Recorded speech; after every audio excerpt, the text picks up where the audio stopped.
दोस्तों नमस्कार। Kaushambi teachers academy में आपका स्वागत है। दोस्तों आज की ये क्लास बाल विकास पैडागॉजी से संबंधित है। यदि आप इसके पहले की क्लासेज ना देखे हों तो प्लेलिस्ट में जाएं और सारी क्लासेस देख लें ताकि आगे के प्रश्नों को हल करने में कोई भी समस्या ना हो। और यदि आप इस चैनल पर नए हैं तो हमारे चैनल को सब्सक्राइब जरूर कर लें ताकि रोजाना क्लास की अपडेट आपको मिल सके। तो दोस्तों आइए आज की क्लास हम लोग स्टार्ट करते हैं। तो दोस्तों आज की क्लास जो है वो जो हम आपको बताए थे पियाजे, वाइगॉत्स्की और कोहलबर्ग, इसी से संबंधित हमारा ये वीडियो है जो हम कल की क्लास में इनके सभी थ्योरी के बारे में, इंपॉर्टेंट पॉइंट्स के बारे में बताए हैं, जिसके माध्यम से आप तुरंत इसमें देख देख के आप तुरंत आंसर कर सकते हैं। जो ऐसे ट्रिक और टैग वर्ड हैं कि जैसे एक ही वर्ड आपको दिखाई दे गया तो उसमें आप वही चीज़ आंसर कर देंगे, वो हम कल की वीडियो में बताए थे। तो आइए उसी का एनालिसिस करते हैं इन सभी क्वेश्चनों में। तो इसमें कहा गया है, पहला क्वेश्चन कहा गया है पियाजे थे। पियाजे थे क्या थे? पियाजे जो थे खगोलविद थे या भूगर्भ शास्त्री थे या मनोवैज्ञानिक थे या फिर समाजशास्त्री थे। तो पियाजे क्या थे? पियाजे जो एक वैज्ञानिक थे, ये क्या थे? पियाजे जो है एक मनोवैज्ञानिक थे। क्या? तो पहला का जो तीसरा ऑप्शन राइट हो जाएगा हमारा। क्या? पियाजे जो एक मनोवैज्ञानिक थे। तो पहले का तीसरा ऑप्शन हमारा राइट हो जाएगा। उसके बाद दूसरा क्वेश्चन कह रहा है निम्नलिखित में से किसका कथन है कि ज्ञानात्मक विकास नकल पर आधारित न होकर खोज पर आधारित होता है? वो कौन सा वैज्ञानिक थे जो बोले थे? जीन पियाजे या फिर कोहलबर्ग या फिर स्किनर या फिर वाइगॉत्स्की। तो इसमें कह रहा है कि ज्ञानात्मक विकास नकल पर आधारित न होकर खोज पर आधारित होता है। ये बात का प्रतिपादन कौन किए थे या कौन मनोवैज्ञानिक किए थे? तो इसमें जो जीन पियाजे महोदय थे, ये बोले थे कि ज्ञानात्मक विकास जो है नकल पर आधारित न होकर खोज पर आधारित होता है। तो दूसरे का जो हमारा पहला ऑप्शन राइट हो जाएगा। उसके बाद तीसरा क्वेश्चन, पियाजे के अनुसार यानी पियाजे के अनुसार विकास की पहली अवस्था जन्म से 2 वर्ष की आयु के दौरान बच्चा क्या सबसे बेहतर सीखता है, यानी कैसे बेहतर सबसे बेहतर सीखता है? जो पियाजे महोदय जो अपना संज्ञानात्मक विकास को 4 भागों में बांटे थे, उसमें से पहली अवस्था जो थी उसको इंद्रिय गामक अवस्था कहा जाता है जो 0 से 2 वर्ष तक मानी जाती है। तो इसी में कह रहा है इसके दौरान इस आयु वर्ष के दौरान बच्चा किससे बेहतर तरीके से सीखता है? तो पहला ऑप्शन दिया गया है निष्क्रिय शब्दों को समझने के द्वारा, दूसरा अमूर्त तरीके से चिंतन द्वारा, तीसरा भाषा के नए अर्जित ज्ञान के अनुप्रयोग द्वारा, चौथा इंद्रियों के प्रयोग द्वारा। तो जो 0 से 2 वर्ष की आयु में पियाजे के अनुसार बालक किस प्रकार सीखता है वो हमको बताना है। तो इसमें जो 0 से 2 वर्ष का बालक होता है, 0 से 2 वर्ष का जो बालक होता है सबसे ज़्यादा अपने इंद्रियों के द्वारा सीखता है। किसके द्वारा? इंद्रियों के द्वारा। इंद्रिय जैसे आँख, कान, नाक, ये ज्ञानेंद्रियाँ होती हैं, इन्हीं के द्वारा सबसे ज़्यादा सीखता है। तो इसमें कौन सा ऑप्शन हमारा सर राइट हो जाएगा? चौथा ऑप्शन, इंद्रियों के द्वारा जो बालक सबसे अच्छे तरीके से सीखता है। जब 0 से 2 वर्ष का बालक रहता है तो ये पियाजे की पहली जो संज्ञानात्मक अवस्था दी थी, ये पहली अवस्था मानी जाती है जिसमें 0 से 2 वर्ष तक माना जाता है। इसमें बालक जो होता है इंद्रियों के माध्यम से बहुत अच्छे तरीके से सीखता है। तो तीसरे का हमारा चौथा ऑप्शन राइट हो जाएगा। उसके बाद चौथा क्वेश्चन, पियाजे के अनुसार संज्ञानात्मक विकास के किस चरण पर बच्चा वस्तु अस्थायित्व को स्थापित करता है या प्रदर्शित करता है? तो पियाजे महोदय का ये भी एक क्वेश्चन है। क्या पियाजे के अनुसार संज्ञानात्मक विकास के किस चरण पर बच्चा वस्तु अस्थायित्व को प्रदर्शित करता है? तो वो कौन सी चरण है? वो पहला ऑप्शन दिया गया है मूल संक्रियात्मक अवस्था, दूसरा औपचारिक संक्रियात्मक चरण, या तीसरा संवेद प्रेरक, या चौथा पूर्व संक्रियात्मक चरण। तो इसमें किसके अनुसार बच्चा जो है संज्ञानात्मक विकास के किस चरण पर बच्चा वस्तु अस्थायित्व का गुण प्राप्त करता है? तो इसमें से जो चौथे का जो चौथा ऑप्शन है पूर्ण संक्रियात्मक अवस्था, यानी जो पूर्ण संक्रियात्मक अवस्था होती है ये 11 से 15 वर्ष तक मानी जाती है। चौथी अवस्था होती है पूर्व संक्रियात्मक अवस्था, जो होती है चौथी अवस्था मानी जाती है। इसमें बच्चा जो होती है ये दूसरी अवस्था पूर्व संक्रियात्मक अवस्था जो होती है ये दूसरी अवस्था मानी जाती है। ये जो होता है 2 से 7 वर्ष तक होता है। तो इसमें बच्चा जो होता है वस्तु अस्थायित्व का गुण इसमें प्रदर्शित करने लगता है। तो चौथे का हमारा चौथा ऑप्शन राइट हो जाएगा। इसमें दोस्तों जो ये पूर्व संक्रियात्मक अवस्था है ये 2 से 7 वर्ष तक मानी जाती है और इसमें बालक जो है वस्तु अस्थायित्व का गुण प्राप्त कर लेता है और इसमें भी जो विभेदीकरण करना स्टार्ट कर देता है। ये दूसरी अवस्था कहा जाता है। दूसरी अवस्था होती क्या है? 2 से 7 वर्ष तक होती है। तो चौथे का हमारा चौथा ऑप्शन राइट हो जाएगा। उसके बाद पाँचवा क्वेश्चन, इंद्रिय गामक अवस्था इंद्रिय जनित गामक अवस्था होती है। इंद्रिय जनित गामक अवस्था किस अवस्था को कहा जाता है, इसको हमको बताना है। जन्म से 3 वर्ष तक, 2 से 27 वर्ष तक, जन्म से 2 वर्ष तक, या 11 से 18 वर्ष तक। ये भी हमारे पियाजे से जो संज्ञानात्मक विकास को 4 भागों में बांटे थे, उसी में से ये एक भाग है इंद्रिय जनित गामक अवस्था। वो कितने वर्ष से कितने वर्ष तक मानी जाती है? तो इंद्रिय जनित गामक अवस्था जो होती है वो जन्म से 2 वर्ष तक मानी जाती है। ये तो 5वें का तीसरा ऑप्शन राइट हो जाएगा। जो पियाजे महोदय जो 4 संज्ञानात्मक विकास को 4 भागों में बांटे थे, उसकी पहली अवस्था होती है वो 0 से 2 वर्ष तक मानी जाती है। इसमें बच्चा इंद्रियों के माध्यम से बहुत अच्छे तरीके से सीखता है, इसीलिए इसको इंद्रिय जनित गामक अवस्था भी बोला जाता है। तो हमारा ये 5वें का जो है तीसरा ऑप्शन राइट हो जाएगा। जन्म से 2 वर्ष तक बालक क्या करता है? बालक की इंद्रिय जनित गामक अवस्था ये कहलाती है। तो 5वें का तीसरा ऑप्शन हमारा राइट हो जाएगा। उसके बाद 6वां क्वेश्चन, बच्चों में भाषा का विकास प्रारंभ हो जाता है, यानी बच्चों में जो छोटे बालक होते हैं, जैसे मान लिया आज बालक पैदा हुआ, तो वो कितने आयु वर्ष में वो क्या करता है? वो बच्चों के बालक का जो भाषा विकास स्टार्ट हो जाता है। तो 6वें में पहला ऑप्शन दिया गया है संवेदी गामक अवस्था में, दूसरा पूर्व संक्रियात्मक अवस्था में, तीसरा मूर्त संक्रियात्मक अवस्था में, चौथा अमूर्त संक्रियात्मक अवस्था में बच्चों में भाषा का विकास प्रारंभ हो जाता है। तो बच्चों में भाषा का विकास जो होता है ये पूर्व संक्रियात्मक अवस्था में आरंभ हो जाता है। पूर्व संक्रियात्मक अवस्था ये पियाजे की दूसरी अवस्था जो बताए थे वो 2 से 7 वर्ष तक होती है। 2 से 7 वर्ष आते आते बालक जो होता है वो भाषा का विकास उसका प्रारंभ हो जाता है। इसमें वस्तु अस्थायित्व का गुण भी प्राप्त हो जाता है, बच्चा विभेदीकरण करने लगता है। तो ये 6वें का दूसरा ऑप्शन हमारा राइट हो जाएगा। उसके बाद 7वां क्वेश्चन, पियाजे ने किसी बच्चे के विचारों में नए विचारों के समावेश हो जाने को क्या कहा है? यानी पियाजे महोदय जो एक मनोवैज्ञानिक थे, जो संज्ञानात्मक विकास को 4 भागों में विभाजित किए थे, वो जो है विचारों के समावेशन हो जाने को क्या कहे थे? यानी पियाजे ने किसी बच्चे के विचारों में नया विचार जब आता है तो उसको जब समावेशित कर लेता है तो उसको क्या कहे थे? पहला व्यवस्थापन, दूसरा आत्मसात्मीकरण, तीसरा खोज या निर्माण। तो जो पियाजे महोदय थे ये बोले थे यदि बच्चे में नए विचार का समावेश हो जाता है तो बच्चे वो क्या कहलाएगा? वो आत्मसात्मीकरण कहलाता है। जब बच्चे में नए विचार का जब आना प्रारंभ हो जाता है या आता है तो उसको क्या कहा जाता है? उसको आत्मसात्मीकरण कहा जाता है। तो 7वें का दूसरा ऑप्शन हमारा राइट हो जाएगा। उसके बाद 8वां क्वेश्चन, पियाजे के संज्ञानात्मक विकास के सिद्धांत के अनुसार विकास तो डैश। तो संज्ञानात्मक विकास के अनुसार जो होता है पियाजे, तो इसमें पहला ऑप्शन दिया है रुक रुक कर चलने वाली प्रक्रिया है, दूसरा निरंतर चलने वाली प्रक्रिया है, तीसरा ए और बी दोनों है, और चौथा दिया है उपरोक्त में से कोई नहीं सही है। तो इसमें से पियाजे के अनुसार संज्ञानात्मक विकास के सिद्धांत के अनुसार विकास जो होता है, विकास निरंतर चलने वाली प्रक्रिया होती है। तो 8वें का हमारा जो दूसरा ऑप्शन राइट हो जाएगा। रुक रुक कर नहीं चलता है, दोनों सही नहीं है, कोई सही नहीं है, तो ये हमारा दूसरा ऑप्शन 8वें का दूसरा ऑप्शन राइट हो जाएगा। क्या? पियाजे के संज्ञानात्मक विकास के सिद्धांत के अनुसार विकास जो होता है जीवन पर्यंत या निरंतर चलने वाली प्रक्रिया होती है। तो 8वें का हमारा दूसरा ऑप्शन राइट हो जाएगा। उसके बाद 9वां क्वेश्चन, शिक्षकों को प्रयोगात्मक शिक्षा क्या? शिक्षकों को प्रयोगात्मक शिक्षा एवं व्यवहारिक शिक्षा पर बल देना चाहिए। प्रयोगों के माध्यम से बालकों में नवीन विचार का संचार होता है एवं इससे उनमें मौलिकता का सृजन होता है।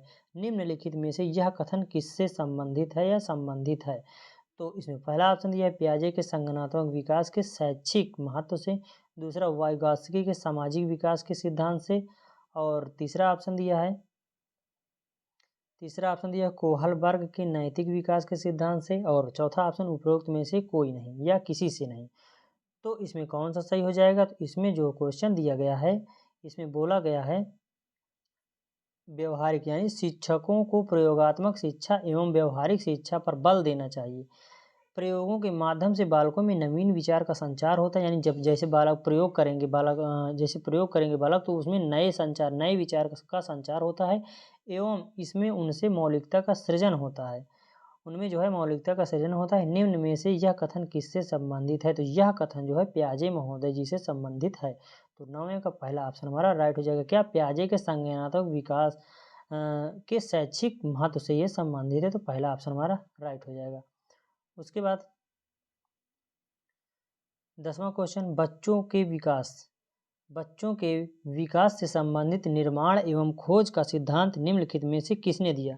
निर्माण एवं खोज का सिद्धांत किसने दिया? बच्चों के विकास से संबंधित निर्माण एवं खोज का सिद्धांत किसने दिया? पहला ऑप्शन दिया है स्किनर, दूसरा ऑप्शन दिया है वाइगॉस्की, तीसरा ऑप्शन दिया है जीन पियाजे, चौथा ऑप्शन दिया है कोहलबर्ग। तो इसमें कौन सा राइट हो जाएगा? तो बच्चों में जो है विकास से संबंधित निर्माण और खोज का सिद्धांत जो हमारे जीन पियाजे महोदय जी दिए थे, तो 10वें का तीसरा ऑप्शन राइट हो जाएगा। उसके बाद 11वां क्वेश्चन, पियाजे द्वारा बताई गई, क्या पियाजे द्वारा बताई गई बाल विकास की 4 अवस्थाओं में, यानी पियाजे जो है बाल विकास की 4 अवस्थाओं में विभाजित किए थे। औपचारिक अथवा अमूर्त संक्रियात्मक अवस्था की अवधि क्या है? औपचारिक अथवा अमूर्त संक्रियात्मक अवस्था की इसमें एज पूछा गया है। तो इसमें पहला ऑप्शन दिया गया है जन्म से 2 वर्ष तक, दूसरा ऑप्शन दिया है 2 से 7 वर्ष तक, तीसरा ऑप्शन दिया 7 से 11 वर्ष तक, चौथा ऑप्शन दिया है 11 वर्ष से लेकर प्रौढ़ावस्था तक। तो इसमें क्या कहा गया था? पियाजे द्वारा बताई गई बाल विकास की 4 अवस्था। तो चारों अवस्थाओं को हम बता दे रहे हैं। पहली अवस्था जो बताए थे 0 से 2 वर्ष तक बताए थे, दूसरी अवस्था बताए थे ये 2 वर्ष से 7 वर्ष बताए थे, तीसरी अवस्था बताए थे जो थी 7 वर्ष से 11 वर्ष तक, और चौथी अवस्था जो बताए थे वो थी 11 वर्ष से 15 वर्ष तक या वयस्क अवस्था तक। तो ये क्या पूछ रहा है? चारों अवस्थाओं में औपचारिक या अथवा अमूर्त संक्रियात्मक अवस्था की अवधि।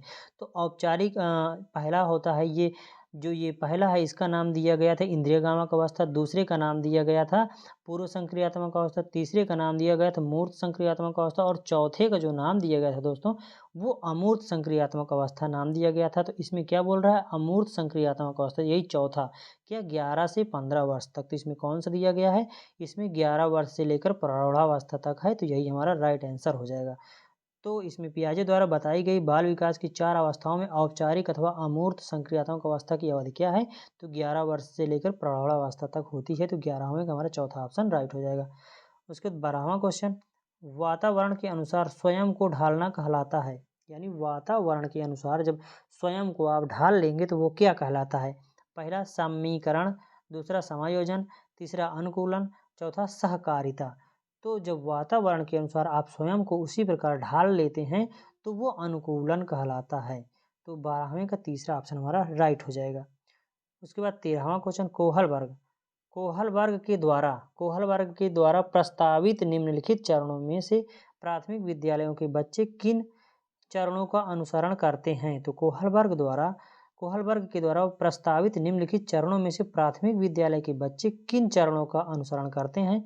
तो ए नंबर दिया गया आज्ञा पालन और दंड उन्मुखीकरण, बी नंबर वैयक्तिकता और विनिमय, सी नंबर अच्छे अंतः वैयक्तिक संबंध, और डी सामाजिक अनुबंधन और व्यक्तिगत अधिकार। इसमें कूट दिया गया है ए बी सही है या ए सी सही है या बी ए सही है या बी डी सही है। तो इसमें जो है इसमें आज्ञा पालन और दंड उन्मुखीकरण बताए थे और वैयक्तिकता और विनिमय बताए थे। क्या किसके द्वारा? कोहलबर्ग के द्वारा प्रस्तावित निम्नलिखित चरणों में से प्राथमिक विद्यालयों के बच्चे किन चरणों का अनुसरण करते हैं? तो प्राथमिक विद्यालय के बच्चे जो होते हैं वो आज्ञा पालन और दंड उन्मुखीकरण यानी आज्ञा का पालन करने के लिए कार्य करते हैं, या तो डर करके वो कुछ काम करना स्टार्ट करते हैं, या जैसे पढ़ाई लिखाई हो गया, या तो डर करके दंड से डर करके पढ़ाई करते हैं या फिर आज्ञा पालन करने के लिए पढ़ाई करते हैं। फिर वैयक्तिकता और विनिमय के कारण भी वो पढ़ाई करते हैं। ए बी हमारा राइट हो जाएगा। तो ए बी देखिए दोस्तों, इसमें भी दिया गया है, इसमें भी दिया गया है। हो सकता है इसमें कुछ दूसरा देना चाह रहा था, तो इसके हिसाब से हमारा पहला ऑप्शन राइट हो जाएगा ए और बी, या फिर इसको मान लीजिए सी नंबर बी और ए, तो इसको मान लीजिए, तो इसमें कोई दिक्कत नहीं है। तो बी और ए तीसरा ऑप्शन हमारा राइट हो जाएगा। क्या? 13वें का तीसरा ऑप्शन राइट हो जाएगा। उसके बाद 14वां क्वेश्चन दिया गया है निम्नलिखित में से यानी निम्न में से किसने नैतिक विकास की अवस्था के सिद्धांत का प्रतिपादन किया था? जहाँ भी नैतिकता आ जाए, नैतिकता अगर नैतिकता आ जाए तो हमको क्या आंसर करना है? जहाँ भी नैतिकता आ जाए वहाँ कोहलबर्ग हमेशा उसको राइट आंसर होता है। कोहलबर्ग को ही हम लगाते हैं। नैतिकता अगर कहीं भी आ जाए तो कोहलबर्ग वह हमारा सही हो जाएगा। तो क्या है? निम्नलिखित में से नैतिक विकास की अवस्था का सिद्धांत का प्रतिपादन किसने किया था? पहला जीन पियाजे, दूसरा लॉरेंस कोहलबर्ग, तीसरा फ्रायड और चौथा सीयर्स। तो हमें भी अभी बताया जब नैतिक चीज़ नैतिकता आ जाए तो हमारा कोहलबर्ग का प्रतिपादन करेंगे उसका। तो दूसरा ऑप्शन राइट हो जाएगा, कोहलबर्ग, लॉरेंस कोहलबर्ग इनका पूरा नाम है। तो 14वें का दूसरा ऑप्शन हमारा राइट हो जाएगा। उसके बाद कोहलबर्ग के अनुसार सही और गलत के बारे में बच्चे डैश चिंतन करते हैं। यानी कोहलबर्ग के अनुसार सही और गलत के बारे में बच्चे किस प्रकार का चिंतन करते हैं। तो 15वें का जो हमारा दिया है पहला ऑप्शन, अलग आयु में अलग तरीके से, अलग आयु में समान तरीके से, या फिर संदर्भ के अनुसार, या फिर अभिभावकों द्वारा प्रदत्त निर्देशों के अनुसार। तो कोहलबर्ग के अनुसार सही और गलत के बारे में बच्चे जो है किस प्रकार चिंतन करते हैं, अलग आयु में अलग अलग, जैसे जिस आयु का बालक रहेगा उसी प्रकार से वो चिंतन करेगा। तो 15वें का पहला ऑप्शन हमारा राइट हो जाएगा। उसके बाद कोहलबर्ग द्वारा प्रतिपादित नैतिक विकास के सिद्धांत के अनुसार पूर्व नैतिक अवस्था की अवधि क्या होती है। कोहलबर्ग द्वारा प्रतिपादित दिए, देखिए कोहलबर्ग जो प्रतिपादन किए थे क्या, नैतिक विकास। अगर कोहलबर्ग है और नैतिकता आ गया तो वो 100% उसी में आपको आंसर लगाना है। तो नैतिकता विकास के सिद्धांत के अनुसार पूर्व नैतिक अवस्था की अवधि क्या माने थे। तो पूर्व नैतिक अवधि की क्या वर्ष, जन्म से, पहला ऑप्शन दिया गया है जन्म से 5 वर्ष तक माने थे, या दूसरा ऑप्शन दिया है जन्म से 2 वर्ष तक माने थे, या तीसरा ऑप्शन दिया है तीसरे वर्ष से लेकर 6वें वर्ष तक माने थे, या फिर चौथा ऑप्शन दिया है 7वें वर्ष से लेकर किशोरावस्था के प्रारंभिक काल तक माने थे। तो इसमें क्या कहा गया है, कोहलबर्ग द्वारा प्रतिपादित नैतिक विकास के सिद्धांत के अनुसार पूर्व नैतिक अवस्था की अवधि क्या माने थे। तो पूर्व नैतिक अवस्था की अवधि जो माने थे वो जन्म से 2 वर्ष तक माने थे। तो 16वें का हमारा दूसरा ऑप्शन राइट हो जाएगा। कोहलबर्ग द्वारा प्रतिपादित नैतिक विकास के सिद्धांत के अनुसार पूर्व नैतिक अवस्था किस वर्ष तक माने थे। तो ये जन्म से 2 वर्ष तक माने थे। तो 16वें का दूसरा ऑप्शन हमारा राइट हो जाएगा। उसके बाद 17वां क्वेश्चन, कोहलबर्ग के अनुसार परंपरागत नैतिक स्तर का काल कौन सा होता है। कोहलबर्ग के अनुसार परंपरागत नैतिक स्तर का काल कौन सा होता है। इसमें से हाँ ठीक है, कोहलबर्ग के अनुसार परंपरागत नैतिक स्तर का काल क्या है। पहला ऑप्शन दिया है 4 से 10 वर्ष तक, दूसरा ऑप्शन दिया है कि 13 से आगे तक, तीसरा ऑप्शन दिया है 10 से 13 वर्ष तक, और चौथा ऑप्शन दिया है 3 से 13 वर्ष तक। यानी कोहलबर्ग के अनुसार परंपरागत नैतिक स्तर का काल क्या है। तो इसमें परंपरागत नैतिक स्तर का काल जो माना जाता है वो 10 वर्ष से 13 वर्ष तक माना जाता है। किसके अनुसार, कोहलबर्ग के अनुसार। तो 17वें का हमारा तीसरा ऑप्शन राइट हो जाएगा। ये जो होता है कोहलबर्ग में परंपरागत अवस्था जो होती है वो 10 वर्ष से 13 वर्ष तक मानी जाती है। ये दूसरी अवस्था मानी जाती है। पहली अवस्था क्या होती है, पूर्व परंपरागत। पूर्व परंपरागत जो होती है वो 3 वर्ष से लेके 10 वर्ष तक मानी जाती है। और ये तीसरी अवस्था क्या होती है, ये परंपरागत अवस्था होती है। परंपरागत ये कहाँ तक मानी जाती है, ये 13 वर्ष से ऊपर के बालकों में उपयोगी होती है या मानी जाती है। तो कोहलबर्ग 3 नियम दिए थे, 1 2 3। पहला नियम दिए थे पूर्व परंपरागत समझ लीजिएगा। उसके बाद दूसरा नियम दिए थे परंपरागत, और तीसरा दिए थे परंपरागत। तो इसमें जो पहली अवस्था थी वो 3 वर्ष से लेकर 10 वर्ष तक थी, दूसरी अवस्था थी 10 वर्ष से लेकर 13 वर्ष तक थी, और तीसरी अवस्था थी जो 13 वर्ष से लेकर ऊपर के बालकों के लिए थी। तो यही हमारा कह रहा था कि कोहलबर्ग के अनुसार परंपरागत नैतिक स्तर का काल क्या है। तो परंपरागत नैतिक स्तर का काल जो होता है वो 10 वर्ष से लेकर 13 वर्ष तक माना जाता है। तो ये 17वें का तीसरा ऑप्शन हमारा राइट हो जाएगा। उसके बाद 18वां क्वेश्चन करें, कोहलबर्ग द्वारा प्रतिपादित नैतिक विकास की अवस्था के सिद्धांत के अनुसार नैतिक या चारित्रिक विकास की चरम अवस्था कौन सी होती है। पहला स्वकेंद्रित अवस्था, दूसरा परंपराओं को धारण करने की अवस्था, तीसरा आधारहीन आत्मचेतना की अवस्था, या चौथा आधारयुक्त आत्मचेतना का अवस्था। तो इसमें क्या कहा गया था, इसमें कहा गया था कोहलबर्ग द्वारा प्रतिपादित, यानी कोहलबर्ग ही प्रतिपादित किए थे इनका क्या, नैतिक विकास की अवस्था के सिद्धांत के अनुसार नैतिक या चारित्रिक विकास की चरम अवस्था कौन सी है। तो इसमें जो नैतिक और चारित्रिक विकास की चरम अवस्था ये माने थे, इसमें माना गया था आधारयुक्त आत्मचेतना की अवस्था भी इसको कहा जाता है। तो 18वें का चौथा ऑप्शन हमारा राइट हो जाएगा। उसके बाद 19वां क्वेश्चन, निम्नलिखित में से कौन सुमेलित नहीं है, यानी इसमें से कौन सुमेलित नहीं है। पूर्व नैतिक स्तर दंड तथा आज्ञा पालन अभिमुखता, ये बात सही है। क्यों? क्योंकि पूर्व नैतिक स्तर जो होता है इसमें बालक जो है दंड के द्वारा सीखता है या फिर आज्ञा पालन करने के लिए सीखता है, तो ये सही है।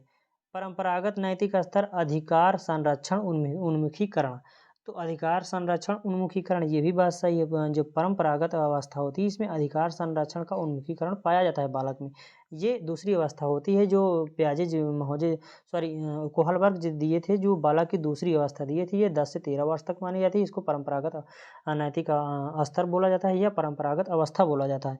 फिर तीसरा जो ऑप्शन दिया है उत्तर परंपरागत नैतिक स्तर, इसमें क्या परस्पर एकजुट का उन्मुखीकरण होता है। या चौथा दिया है आधारहीन आत्मचेतना की अवस्था जीन पियाजे, तो ये सही है। चौथा ऑप्शन जो दिया है ये सही है। आधारहीन आत्मचेतना की अवस्था को जीन पियाजे बताए थे, तो इसमें कौन सुमेलित नहीं है, तो ये तीसरा ऑप्शन हमारा सुमेलित नहीं है, यही गलत है। तो इसमें क्वेश्चन के अनुसार कौन सुमेलित नहीं है, तो ये तीसरा ऑप्शन सुमेलित नहीं है। तीसरा ऑप्शन में क्या गया, उच्च परंपरागत नैतिक स्तर जो होता है परस्पर एकजुट उन्मुखीकरण इसमें नहीं पाया जाता। बाकी आधारहीन आत्मचेतना की अवस्था जीन पियाजे दिए थे। उसके बाद परंपरागत नैतिक स्तर में बच्चा जो होता है अधिकार एवं संरक्षण का उन्मुखीकरण बच्चे में पाया जाता है। उसके बाद पूर्व नैतिक स्तर में दंड तथा आज्ञा पालन अभिमुखता पाई जाती है, तो हमारा 19वें का तीसरा ऑप्शन राइट हो जाएगा। उसके बाद 20वां क्वेश्चन, बच्चों में आधारहीन आत्मचेतना का संबंध उसके विकास की किस अवस्था से संबंधित होता है। बच्चे में आधारहीन आत्मचेतना का संबंध उसके विकास की किस अवस्था में संबंधित होता है, ये 20वां क्वेश्चन। 20वां क्वेश्चन में पहला ऑप्शन दिया गया है पूर्व बाल्यावस्था, दूसरा ऑप्शन दिया बाल्यावस्था, तीसरा ऑप्शन दिया किशोरावस्था, चौथा ऑप्शन दिया उपरोक्त में से कोई नहीं। तो इसमें कौन सा राइट हो जाएगा, बच्चों में क्या, बच्चों में आधारहीन आत्मचेतना का संबंध उसके विकास की किस अवस्था से संबंधित है। तो बच्चों में आधारहीन आत्मचेतना का संबंध जो होता है उसके विकास के में जो होता है वो किशोरावस्था से संबंधित होता है। तो 20वें का हमारा तीसरा ऑप्शन राइट हो जाएगा। उसके बाद 21वां क्वेश्चन, बाल विकास के संदर्भ में निम्नलिखित कथनों पर विचार कीजिए। 21वां ए नंबर दिया है बालकों में नैतिकता के विकास की कुछ निश्चित एवं सार्वभौमिक अवस्थाएं पाई जाती हैं। बी नंबर में दिया बालक के व्यक्तित्व के हर पहलू के विकास में समाज का विशेष योगदान होता है। तीसरा दिया है सी नंबर दिया है बाल्यावस्था में बालक के लिए नैतिक वही होता है जो उसके स्व अर्थात आत्म कल्याण से जुड़ा होता है। इसमें कूट दिया गया है केवल ए सही है या बी सही है या ए बी सही है या फिर ए बी सी तीनों सही हैं। तो 21वें का जो हमारा दिया गया है ये तीनों सही है। क्या, बालकों में नैतिकता के विकास की कुछ निश्चित एवं सार्वभौमिक अवस्थाएं होती हैं, ये बात सही है। बालक की जो नैतिकता का विकास होता है वो सार्वभौमिक होती है, तो और इनका कुछ अवस्थाएं दी होती हैं, तो ये बात सही है। उसके बाद बालक के व्यक्तित्व के हर पहलू के विकास में समाज का योगदान होता है। हाँ, बालक जिस प्रकार से जिस समाज में रहेगा उसी प्रकार के उसका विकास होगा और उसी प्रकार वो अपना संक्रियात्मक क्रियाएं करता है। तो बालक के व्यक्तित्व में हर पहलू के विकास का समाज का जो होता है विशेष योगदान होता है, ये बात भी सही है। उसके बाद बाल्यावस्था में बालक के लिए नैतिक वही होता है जो उसके स्व अर्थात आत्म कल्याण से जुड़ा हो। यानी बालक जो बच्चा छोटा होता है तो उसका यदि उसका जो जिसमें लाभ होगा वही उसको वो अच्छा समझेगा और जिसमें लाभ उसका नहीं होगा वो अच्छा नहीं समझता। तो यही कहा गया है बाल्यावस्था में बालक के नैतिक वही होता है जो उसके स्व अर्थात आत्म कल्याण से जुड़ा होता है। तो ये भी बात सही, तो हमारा चौथा ऑप्शन 21 का चौथा ऑप्शन राइट हो जाएगा, ए बी सी तीनों सही है। उसके बाद 22 विचार न केवल भाषा को निर्धारित करते हैं बल्कि उसे आगे भी बढ़ाते हैं। यह विचार किसके द्वारा रखा गया था। पहला ऑप्शन दिया जीन पियाजे, दूसरा ऑप्शन दिया कोहलबर्ग, तीसरा ऑप्शन दिया वाइगॉत्स्की, चौथा ऑप्शन दिया पावलोव। तो विचार न केवल भाषा को निर्धारित करते हैं बल्कि उसे आगे भी बढ़ाते हैं, यह विचार जो है वाइगॉत्स्की महोदय जी का है। अब आपको एक ट्रिक बता दें, अगर वाइगॉत्स्की आएगा ऑप्शन में तो भाषा से संबंधित वो क्वेश्चन पूछा रहेगा। अगर भाषा ऑप्शन में रहेगा तो वाइगॉत्स्की का क्वेश्चन रहेगा, यानी जहाँ वाइगॉत्स्की रहेगा वहाँ भाषा जरूर रहेगा। तो भाषा से हिसाब से आप रिलेट करके लगा सकते हैं। विचार न केवल भाषा, ये भाषा आ गया तो ये वाइगॉत्स्की सही हो जाएगा। तो भाषा और वायगास्की में आप रिलेट करके याद कर लीजिए। भाषा जहाँ भी होता है वो वायगास्की महोदय वहाँ पे सही होते हैं।